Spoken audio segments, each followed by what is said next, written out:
আগামীতে প্রত্যেক নতুন ইউটিউবার বা ছোট যারা ক্রিয়েটর রয়েছে এত খুশি হবে যেটা বলার বাইরে, একদম খুশিতে নাচতে থাকবে।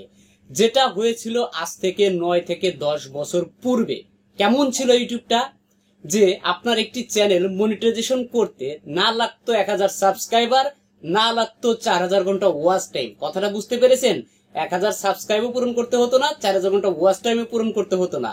আপনি যেদিন চ্যানেল খুলেছেন সেদিন থেকে আপনার চ্যানেল আপনি মনিটাইজ করে আপনি ইনকাম করতে পারতেন, অর্থাৎ মনিটাইজেশনের কোনো শর্ত ছিল না। তারপরে থেকেই ধীরে ধীরে ডে বাই ডে তাদের কিছু কিছু আপডেট নিয়ে এসে তাদের মনিটাইজেশনের বিভিন্ন শর্ত দিয়ে দিল। তারপরে যেটা আসলো 10,000 ভিউসে মনিটাইজেশন, তারপরে 1000 সাবস্ক্রাইবার 4000 ঘন্টায় মনিটাইজেশন, তারপর আসলো 1000 সাবস্ক্রাইবার 10 মিলিয়ন শর্টস এর মনিটাইজেশন, তারপরে নিয়ে আসলো হচ্ছে আর্লি মনিটাইজেশন ফিচার, অর্থাৎ 500 সাবস্ক্রাইবার 3000 ঘন্টা ওয়াচ টাইম, 500 সাবস্ক্রাইবার 10 মিলিয়নের কাছে 3 মিলিয়ন শর্টস এর ভিউ। এই যে তারা প্রত্যেক বছর মনিটাইজেশনের যে ক্রাইটেরিয়া আছে সেটা কিন্তু পরিবর্তন করে থাকে। কারণ এটা কেন পরিবর্তন করে? বর্তমানে তাদের ক্রিয়েটর কি পরিমাণ রয়েছে সেই ক্রিয়েটরের উপরে নির্ভর করে, বা কি পরিমাণ অডিয়েন্স রয়েছে তাদের প্ল্যাটফর্মে, অর্থাৎ এই ইউটিউব প্ল্যাটফর্মে কি পরিমাণ অডিয়েন্স রয়েছে আর কি পরিমাণ আপনার আমার মতো কন্টেন্ট ক্রিয়েটর রয়েছে, সেইটার উপরে নির্ভর করে তারা এই মনিটাইজেশনের সবকিছু পরিবর্তন নিয়ে আসে। ঠিক আছে, বিষয়টা বুঝতে পেরেছেন? তো আমি কেন বললাম আগামীতে নতুন ইউটিউবাররা এত খুশি হবে সেটা বলার বাইরে। ইউটিউব তো এই কন্টেন্ট ক্রিয়েটর এবং ভিউয়ার্সদের উপরে নির্ভর করে যেহেতু তাদের আপডেট নিয়ে আসে, তো প্রতি বছরেই তো কম বেশি মনিটাইজেশনের পরিবর্তন হয়।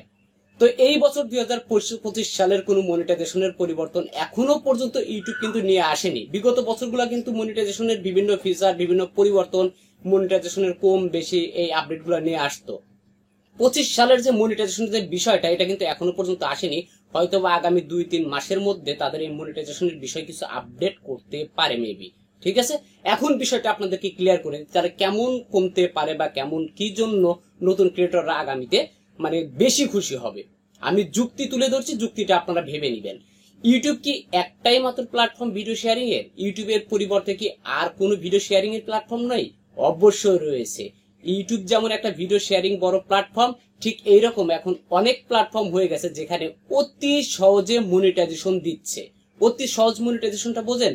ওই যে প্রথম অবস্থায় ফেসবুক যেমন, ইউটিউব যেমন মনিটাইজেশন দিত, ঠিক এরকম অন্যান্য ভিডিও শেয়ারিং প্ল্যাটফর্ম কিন্তু এখন দেখেন মনিটাইজেশন খুব সহজে দিচ্ছে।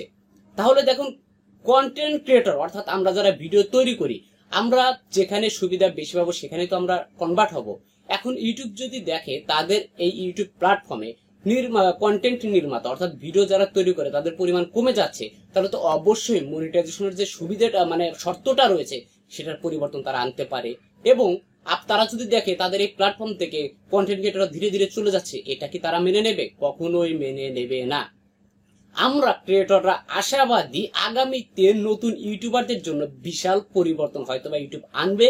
কেননা অন্যান্য প্ল্যাটফর্ম তাদের মনিটাইজেশনের শর্তগুলো অনেকটাই কমিয়ে দিয়েছে বা শিথিল করে দিয়েছে, যেন সহজে ওই অন্যান্য প্ল্যাটফর্ম মনিটাইজেশন পাওয়া যায়। ঠিক এইরকম অনুরূপ ইউটিউবও কিন্তু আমাদের জন্য ভাবনা চিন্তার মধ্যেই রয়েছে, এবং কন্টেন্ট ক্রিয়েটরদের জন্য আগামীতে হয়তো বা তারাও ভাবতেছে কতটা সহজ করে দেওয়া যায় কন্টেন্ট ক্রিয়েটরদের জন্য ইউটিউব প্ল্যাটফর্মটাকে সহজে যেন তারা মনিটাইজেশন পায় এবং ইউটিউবে এসে যেন কন্টেন্ট অবশ্যই তৈরি করতে পারে। তবে হ্যাঁ, এটা কিন্তু বলার মতো ইউটিউবের যে ইনকাম আর অন্যান্য প্ল্যাটফর্মের ইনকামের মধ্যে কিন্তু রাতার একটু দিনের মতো তফাৎ রয়েছে। ইউটিউবের ইনকামটা অবশ্যই বর্তমান অনুযায়ী আমার দেখা অনুযায়ী হয়তো বা বেশি।